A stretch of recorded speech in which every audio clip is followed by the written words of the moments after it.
हमारा गोल तो यही था जब हमने स्टार्ट किया था शूट करने के लिए गाना हमारा दिल की तू ज़मीन। अब जाके जब वो रिलीज हो गया है और लोगों का इतना प्यार मिल रहा है, लोगों को हमारा गाना इतना अच्छा लग रहा है, so you know we both are feeling on cloud nine. Sudhanshu has sung the song so beautifully, he is a very good singer, there is no doubt about that.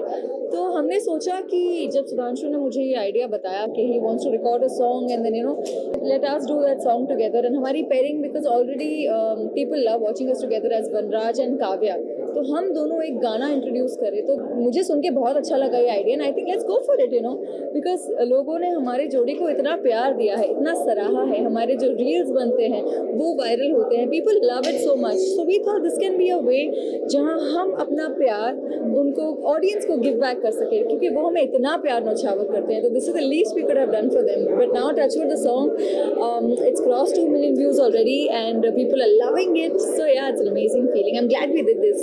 Thank you.